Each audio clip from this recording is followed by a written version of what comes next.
welcome back to the show. Today we're going to be talking about Goblin Slayer episode 10, Dozing. I really enjoyed this episode. Even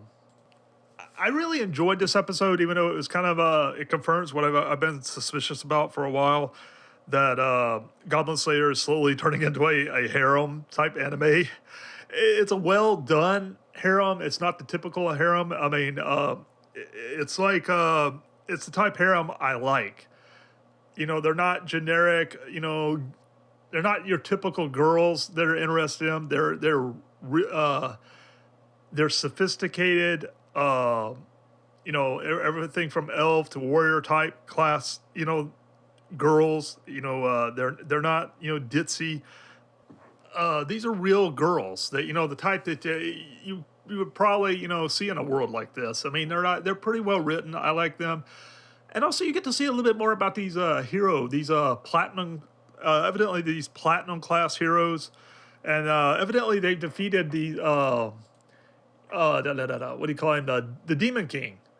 In fact, there is, I had to look this up, but they're like the 10th people to ever achieve platinum rank.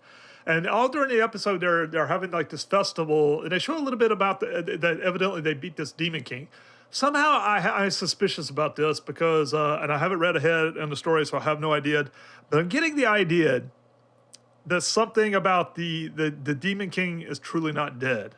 Something is, I don't know, something, just the way it's kind of hinting at that, because there's way too much celebrating, like, we beat the Demon King, yay, yay, yay, something's not right. And, at some point, we're going to find that out. And maybe I could be wrong on that. Maybe it's just the way they're just kind of teasing you, I guess, with that. But I do like in this episode, you got to see a little bit of the Demon King, and he looks pretty, he looks pretty badass. He's got this, he's got this, like, Skeletor-ish, like, a cross between Skeletor and the thing from that Hercules Disney movie. He's got this, like, he kind of looks badass, but, like a Ghost Rider-ish, kind of mesh of those characters, like an amalgam of them, over, like, this Greek, like, tower-looking thing, No, evidently they beat them, supposedly, so, good on them. And they had some kind of fierce battle. And like I said, there are only like 10 people supposedly in the Goblin Slayer world that have achieved that class of, platinum. So I like the fact that you also in this episode get to see a little bit more about, Goblin Slayer himself. And I love the way that they you get to see the continuation of the story we'd already seen before, where evidently he grew up with Cowgirl, and I hate the way that everybody's like really mysterious. They have code names almost. They don't have real names. It's like Cowgirl, Goblin Slayer, everybody's like that. It's just, but I kind of like it, but at the same time, it's like, you really don't know much about them. In some cases, you see their faces. And you get to see a little bit more about the backstory of, him and his sister. And his sister evidently, raised him. She's a really good sister and a mom figure. She's more or less his mother, He, not really, but she took on that role as a mother sister, and you see she was an incredible person. She's really, she raised him right. She she cooked. She did everything she could. She's a really good person. And you could tell. And if she had her own family, you could tell she would be a great mom. She's just got that. She was a good person and a good cook, evidently, because even the Goblin Slayer says, years later, I can still taste that food, she cooked, and he kind of longs for it, look at that face. She's just, she's a cutie pie. So how could you not? I feel bad that, what the goblins did to her, they killed a very good person, and no wonder the Goblin Slayer is so traumatized by that. And in this episode, you get to see, the Goblin Slayer's, armor's damaged, so he's just cruising around. And I like the way they used to be this old show on, what was it called, Tool Time, where you never got to see the neighbor's face. Well, they're kind of almost doing that in this episode. You kind of never see his face, and other shows have done that, where, they're always like, you never see the person's face, they're the mystery face. Goblin Slayer is that guy. You never get to see his true face, his true, his, I love that about that. He's mysterious. He's like got this snake eyes, he's got this mysterious face. He's the guy that, yeah, I just love that. Anyway, and you get to see a little bit more about, Cowgirl and, Goblin Slayer. They go into town, and like I said, they keep showing these shots where you can't see him. He's at a distance, even though people are seeing him. We can't, but other people can. And in fact, he even goes into like In fact, he even goes into the guild to see Guild Girl. No, Guild Girl's there. She's just noticing him, and even she recognizes him.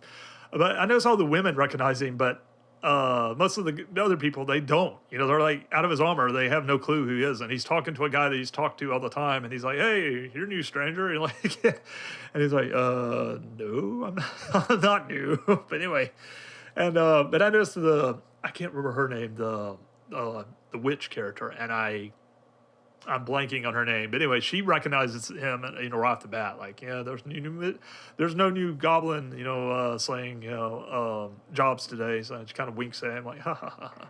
She knows exactly who he is. So, a few people did, but most people don't. He's just strolling around town, and finally gets his armor fixed, and he more or less is going around and seeing these, and a lot of people know him, and they're talking to him. He's watching these. Almost like an apprentice type ship going on. This this group is like training these small children to be better adventurers, and he's kind of talking with them, overlooking this, and he's like, wow, that's a pretty good idea. Anyway, he goes and finally goes to go see Guild Girl. I'm drawing a blank on her name. The priestess. Dang, I could not remember her name for a minute. But basically, the priestess and the Goblin Slayer and the Guild Girl, they're basically mentioning, I heard you had a tough time, and finally, like, you could almost see the priestess is really jealous. She almost, she's just really falling for him. I keep saying that, but it gets more intense with each episode. Like, she is like intently, almost like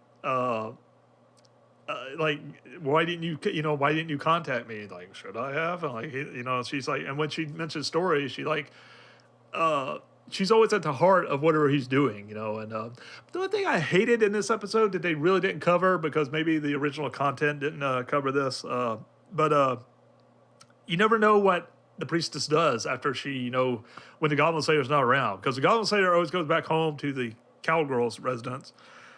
But you never see what the priestess does. I guess she hangs around and does, this, what do you call it, the guild, and that has like a room or something. But you never really get to see much about her. It would have been nice to see a little, backstory on that. But maybe that's for the future. But anyway, she's got this look on her face, and she's, almost kind of jealous, like listening to the Guild Girl and Goblin Slayer going on.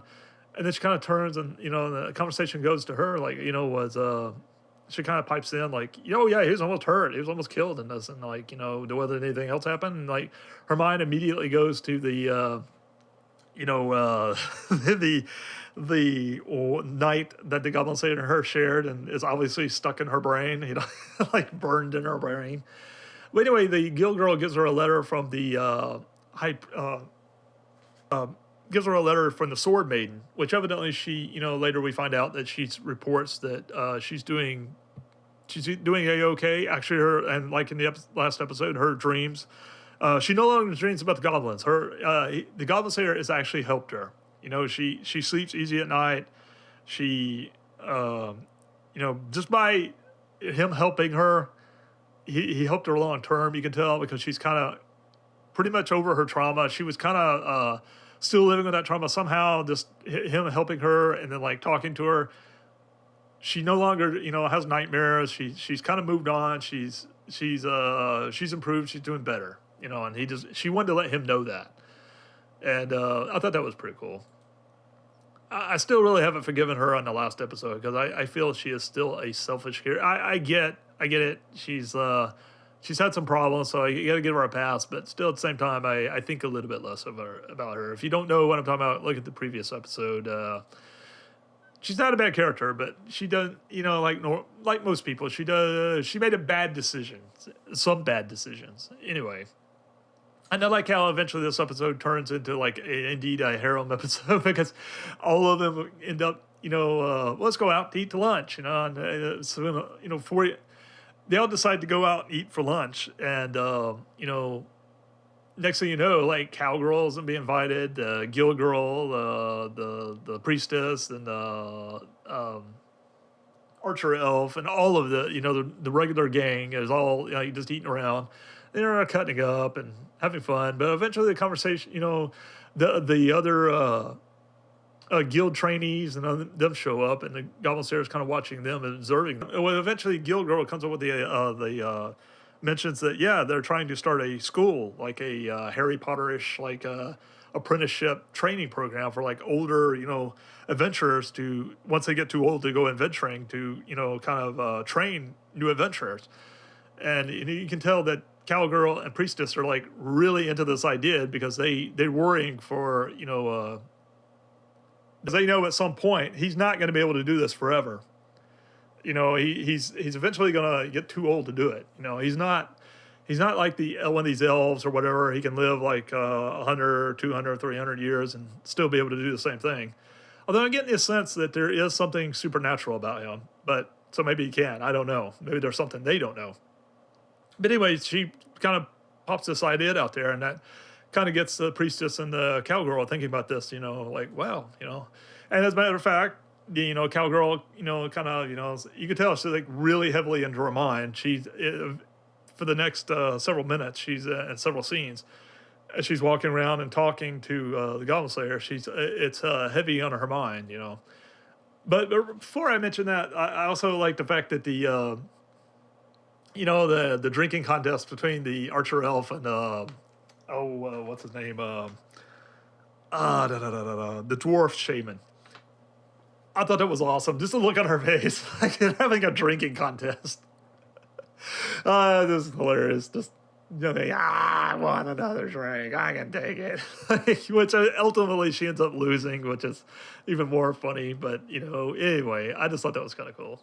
Not that drinking contests are fun, but I highly recommend people don't do that. But I just thought that was humorous. That people their age, because they're supposed to be like the seasoned characters that are supposed to know better, and they were at the heart of the like a drinking game. But anyway, and sure enough, the cowgirl is kind of like, not really like, she almost has like a sister effect. She's almost like took the place of his sister. I don't think she's a romantic character. I'm getting the feeling. I could be wrong on that, but I strongly get the feeling that they almost have like a brother-sister type relationship. They're really strong, tight-knit friends that I don't think she thinks of him romantically, but she really does love him and cares about what happens to him. I could be wrong on that, but I'm just getting that vibe.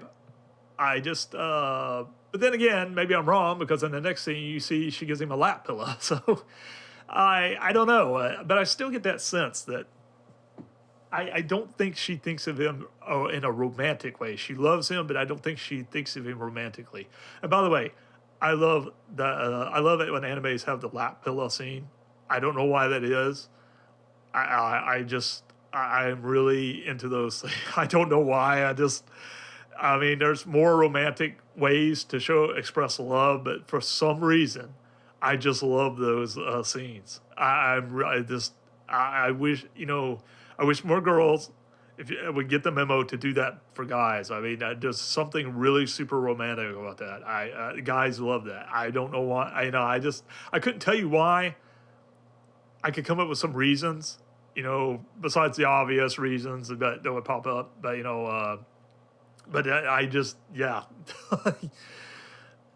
Anyway, moving on. Look at it. It looks great. It looks nice and cozy. And sure enough, you get to see a little bit about that celebration I was mentioning, throughout the episode is mentioned and shown that they're having this huge, towns are celebrating, you killed him, yay. Wait, I forgot to mention, and it's heavily on our. By the way, I forgot to mention that she's heavily thinking about, trying to convince her whole mindset from now on is trying to convince. You can tell the Goblin Slayer to eventually retire before he dies, because she don't want him to die. She wants him to try to at least thinking about it. She's slowly kind of going to whittle him down, you can tell, into taking on a kind of as a teaching job, And I like that fact about her. By the way, in this episode, we get to learn that Cowgirl is thick. Yeah, you don't get to see anything in this episode, but I appreciate the fact that they do show that she is a nice, well-rounded girl. And that I mean, she's not your average girl. She's a nice, she's she's a nice proportional girl. She's if okay, I'll leave it at that. Anything more than that, I guess it would go astray into going too far. But I just appreciate the fact that they showed a girl of her, girth looked really nice. So that was really nice part about this episode, which she wasn't the generic hero. And by the way, I love the fact that she wears overalls. I've never mentioned that in this episode. I'm a sucker for girls on overalls. I just they have a nice, sexy look about it without really showing anything. It's just it just has a nice appeal to it. Anyway, but finally, as this episode ends, we get, Goblin Slayer always, when he goes to the Cowgirl residence, he's always checking for goblin tracks and whatnot. Well, sure enough, his episode's ending. He's checking for tracks, and he finally comes into this, goes to the grass, and finally he goes he gets this awkward pause, and then we get to see what he sees.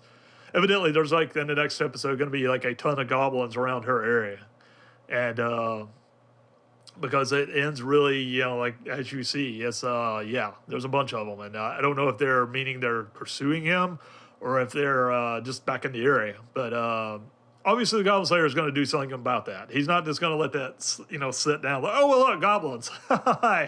Well, I'll wait for him to come to me. No, you can tell the next episode is going to have some goblin slaying. So I just hope nothing bad happens, because a show like this, I never know what's going to happen. So anyway, I enjoyed this episode. Some nice things were done, shown in this episode. It's as usual, Goblin Slayer is an excellent episode. I can't wait for the next episode. That's all for now. I'll catch you next time. Please remember to subscribe or like the episode. I'll catch you next time. Bye.